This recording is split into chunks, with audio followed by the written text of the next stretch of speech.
Myers will lead us in prayer. Lord, we thank you for the day you've given today, and we thank you for the opportunity to come together here as a council and to do the business of the city and to do what we can to improve our community. We ask you to bless our meeting, be with our representatives, and that your will be done here. In Jesus' name. Amen. I pledge allegiance to the flag of the United States of America and to the republic for which it stands, one nation, under God, indivisible, with liberty and justice for all. At this time, could we please have roll call? Mayor Gary Moore. Present.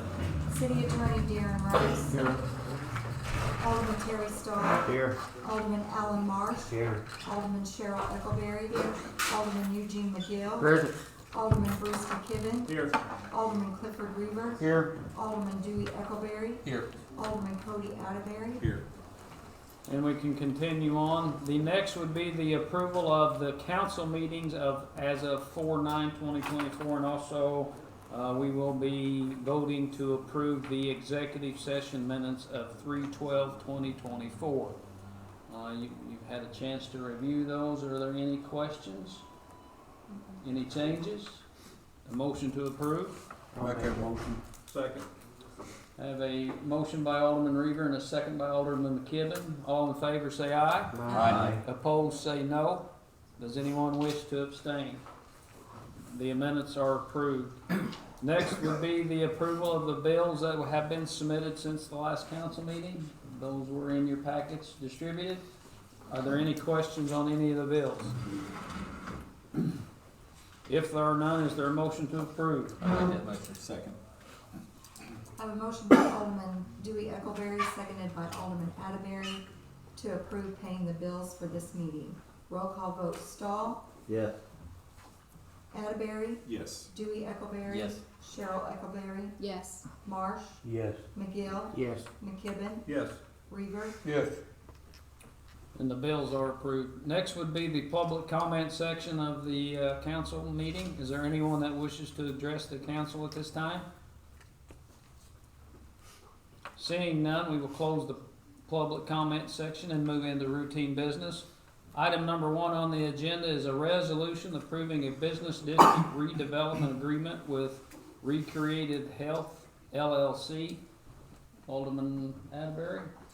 Okay, so Sean and Heather Bladel have purchased the old Hometown Realty building, and it was in great need of repair.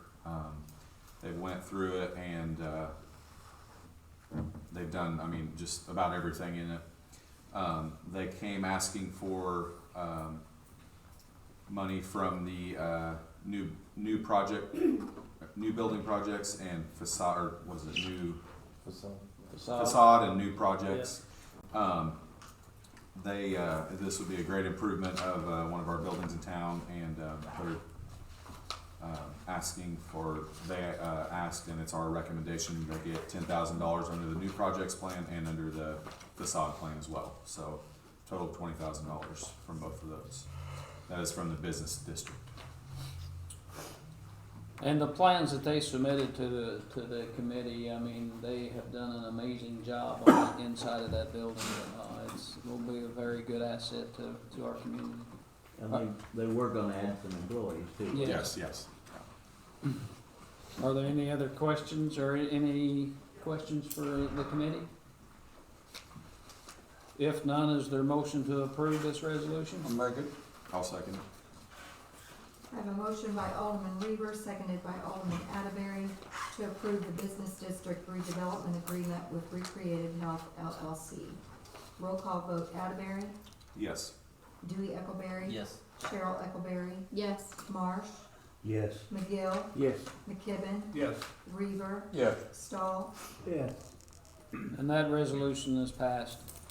Second item on the agenda is a request to close Leroy Street between the tennis courts for a pickleball tournament on June 22nd and 23rd. Again, they're just having a large, hopefully, pickleball tournament. They would just like to close the road in between the two tennis courts, just for safety issues. Chief Gallclaser, do you see any issue? Okay. Any questions? Is there a motion to approve the request to close Leroy Street on June 22nd and June 23rd? I'll make that motion. Alderman Cheryl Eckleberry, I'll second. Alderman Dewey Eckleberry. All in favor say aye. Aye. Opposed say no. Anyone wish to abstain? Resolution has passed. Number 3, item is a discussion on the post a signage of a right turn only on Southwest 3rd Street in Delaware. I think the council has kind of touched on this in a previous meeting, but that is the road right there by Barry's lot. You can kind of do a left turn, chief will say maybe an illegal left turn, to shoot into that road right behind, between the senior citizen building and the package store. That is a private road. It is not owned by the city. So the request is, they've been having some high school kids that are maybe going through there at a little higher rate of speed than needs to be. We really don't want to put speed bumps there. I mean, they could put speed bumps there since it's not a city-owned street, but it would make it difficult. We couldn't remove any snow. So at this time, we would like to start with the council getting Attorney Rice to draw up a resolution or an ordinance to post a sign there on Southwest 3rd and Delaware Street as a right turn only. Chief, do you have anything to add? No, it really ramped up when the senior citizens moved. They do park along that way as well, and they have quite a crowd at lunch, so. And it is private property. Right. So, any discussion on that? At this time, then we will just go ahead and ask Attorney Rice to please prepare the ordinance and bring it back to the council next month for approval. Item number 4 on this evening's agenda is to authorize the police and fire commissions to conduct training to update the police and fire eligibility list and to create a non-certified list and a lateral transfer list. Currently, the fire list and the police list are vacant of any applicants. Chief Colclazier has reached out to the tester, and I believe June the 7th, is that correct? Correct. The what? 7th and 8th. 7th and 8th. Again, that will get us a list, and I'll say that list is probably would be a non-certified list, but we're going to ask that we create both lists.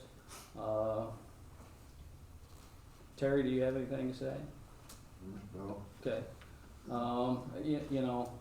We can stick with one list, but the list is good for 2 years. Working on maybe something with a lateral list. The lateral is the best thing for the city if we can get the proper candidate that is already certified. Basically we can put him to work the day that he shows up. Questions? I guess that needs approval, right? Yeah. So is there a motion to approve to instruct the police and fire commission to begin testing to update a non-certified list and a lateral list? I can make that motion. We have a motion by Alderman Eckleberry, a second by Alderman Stahl. All in favor say aye. Aye. Opposed say no. Does anyone wish to abstain? That has been approved. The next ordinance is one of those, again, we don't like doing, but sometimes in our positions we have to do them. And that's an ordinance dealing with the water meter and sewer meter facility charge increase. If you'll recall, every month I give you a financial report. At the end of March, our sewer department and water departments, who are lumped together, was about $700,000 in the hole. The sewer department had a positive income of about $82,000, which left us a negative income of about $625,000.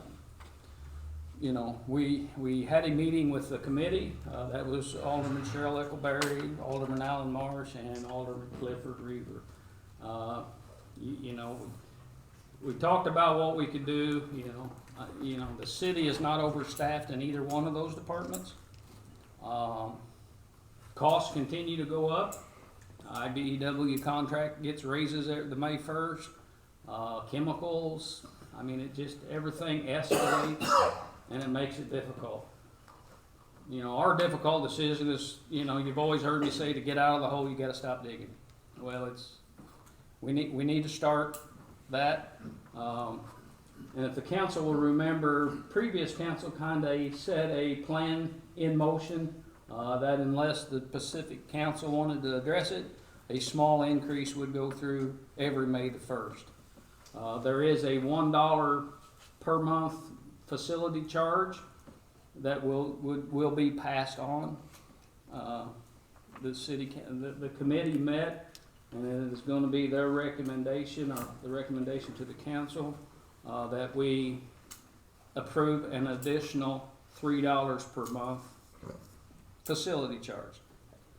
So with that, you know, currently our water customers, we have about 2,545. At $4 a month, we generated an additional 152,700. Our sewer customers are about 2,500. That would create an additional 127,000 or 120,000. So that'll increase the net profit at that point in time without taking out any expenses to $272,700. Still doesn't get us out of the hole, but it's a start. If any council member here, Alderman Eckelberry, do you have anything to add? No, unfortunately, it's, like he said, everything else has gone up. It has to be a necessary situation. And if there's any councilman that has any other suggestions, you know, we'd be more than happy to hear those suggestions.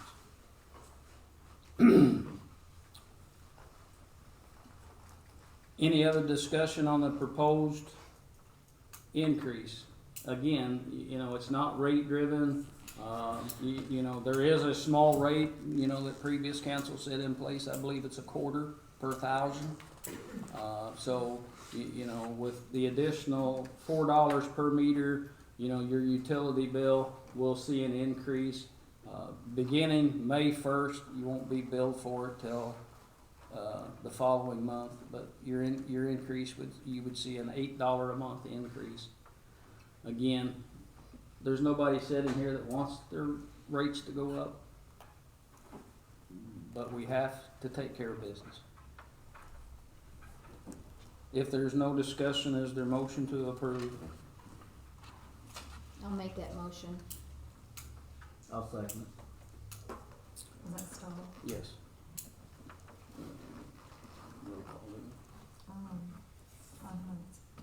Roll call, Darren. Yeah, go ahead. Roll call vote, please.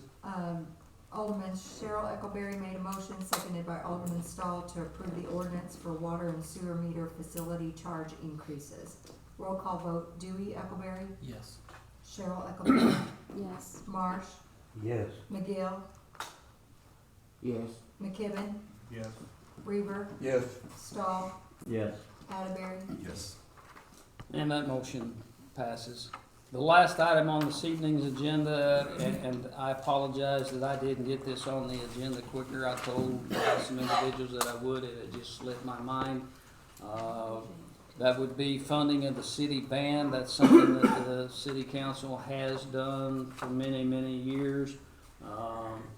Some people are gonna like it, some people are not gonna like it. But if you drive by the courthouse and you take a look at the people that are sitting on the lawn to listen to the music, you know, hopefully when the concert is done, they're going to Dairy Queen or McDonald's or somewhere and buying food or ice cream. You know, that just generates some additional revenue for the business, and it also generates some additional revenue for the city. The request has always been $7,000, and I would ask that this council approve the expenditure of $7,000 for the city band. And the bands will start in June, I believe that is correct. They'll be probably at the Fourth of July fireworks also. I think there's, and don't hold me to it, but I think there were 7 concerts. Discussion? How many's local, do you know? Have no idea. Okay. Oh, in the band. Yeah. And again, I mean, local's important, but you know, hopefully, you know, it's just not the residents of the city of Fairfield that are going to watch the band. You know, we can draw some people from Jeff, from New Hope, from Jasper, you know. I know in the past that when my daughter was in band, she played up there. So, and I know several other kids did in the past, but I don't know about currently, but. Any other questions? Is there a motion to approve the funding of the city band at $7,000? Make that motion. Second it. I have a motion by Alderman Weaver, seconded by Alderman Atterbury to approve the city band in the amount of $7,000. Roll call vote, Cheryl Eckelberry, Yes. Marsh, Yes. McGill, Yes. McKibben, Yes. Reaver, Yes. Stahl, Yes. Atterbury, Yes. Dewey Eckelberry. Yes. And that appropriation is approved. There will be no financial report as it is the last meeting of April. We will move into miscellaneous. Just a couple of comments that I have. At the first meeting in April, I said that April was going to be inoperable vehicle month, and we was going to try to enforce that. A pat on the back to the for chief and assistant chief for directing the troops to do that. As of this morning, there were 42 inoperable vehicle citations issued, and the month is not over. I think they've identified some additional ones that will be cited. So, you know, it's thank you very much. I mean, it's not pleasant, but you know, it's kind of like a click it or ticket. It's an easy ticket to avoid. You know. And having said that, you know, I'm going to ask that in the month of May, that we take a look at what is going to be declared nuisance property. Nuisance property is defined as any condition or use of premises or a building exteriors which is detrimental to the property of others and which causes or tends the value of the property to go down in a neighborhood. This includes, but is not limited to, keeping or depositing on or scattering over the premises of any of the following: lumber, junk, trash, debris, abandoned, discarded or unused objects or equipment such as furniture, stoves, refrigerators, freezers, cans, or containers. Again, a very easy ticket to avoid. You know, I mean, you know, the onus is on the residents, nobody else.